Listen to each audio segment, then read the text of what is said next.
My name is Marvin Tan. I'm the General Manager for Singapore Airlines for the UK and Ireland, and I'm here at WTM to help us showcase our newest products in suites class as well as in business.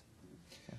The big thing, which you can't ignore, the A380. Sure. Take us through it. What's been going on? Sure. Well, the A380 has officially gone into commercial operation. We had the first flight, I think, as you've read about, in terms of the charity aspect of it. It went on auction on eBay and all that. That happened on the 25th of October. So now the aircraft is being flown on one of our flights between Singapore and Sydney. And of course for London, where it's my purview, it's a market I look after. We're looking hopefully at the deployment of the A380 on the Singapore-London route in the first quarter of next year. So hopefully by the end of March, you will see the aircraft at Heathrow. Yeah. And can you tell me about the actual A380 product and how it's fitted in with Singapore Airlines' strategy going forward? Sure. I think certainly there was a sort of sneak preview last year when we launched the new products on the 777-300ER. In terms of economy class, the seat, the design of the seat, it's essentially the same concept we've deployed on the A380. So I think that's the product on the 777 has been very well received so far. So I think passengers on the A380 will be able to likewise experience the benefits. In terms of business class, it's an incremental improvement over the 777 product in the sense that it's a wider seat. I think currently on the 777, we have a 1-to-1 configuration, which means every passenger has direct access to the aisle.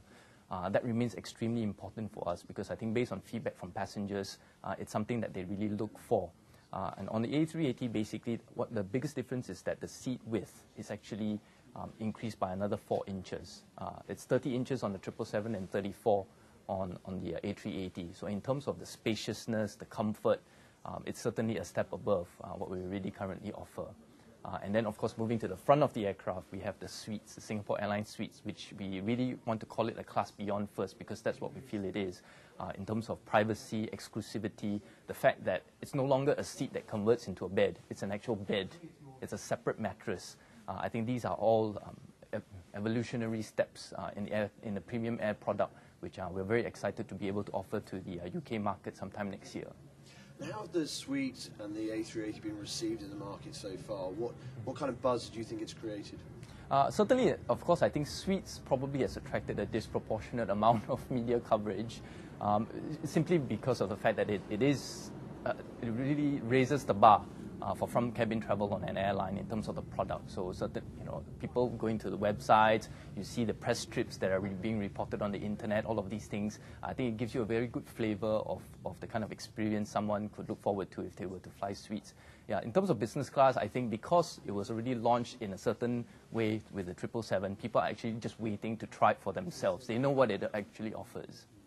And looking forward, what can we expect from Singapore Airlines in the next year? Are you going to raise the bar again? Where's it going to come from?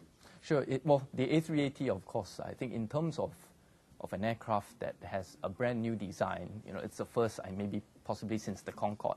So you won't have anything quite like that. I suppose the Dreamliner is sort of close, but the Dreamliner itself is just the technology they use to manufacture an aircraft. But in terms of A380, you're talking about the first double-decker aircraft. The sheer space of the cabin, nothing will come close to that. So we are we're looking very much forward to getting the message across, in the near term. In the long term, well, we've got open skies between Singapore and the UK, so it could mean anything, and I'm sure we're looking at all the options. And how's the product evolving? What are you doing with Chrisworld? And can you give some specifics about that? Sure. The Chrisworld, the EX2 system, as we call it, has now been implemented. Again, it started off on the 777-300ERs, and now it will be on the A380. It's the next evolutionary step in our Chrisworld. Basically, in terms of audio and video demand, the option is still there. Capability is there for all classes of travel.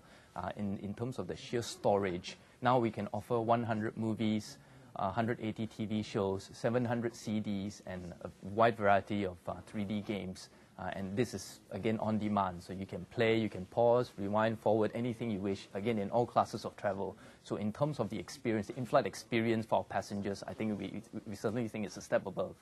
Yeah. Thanks very much. Sure. Thanks. Cheers. Thanks, Nick.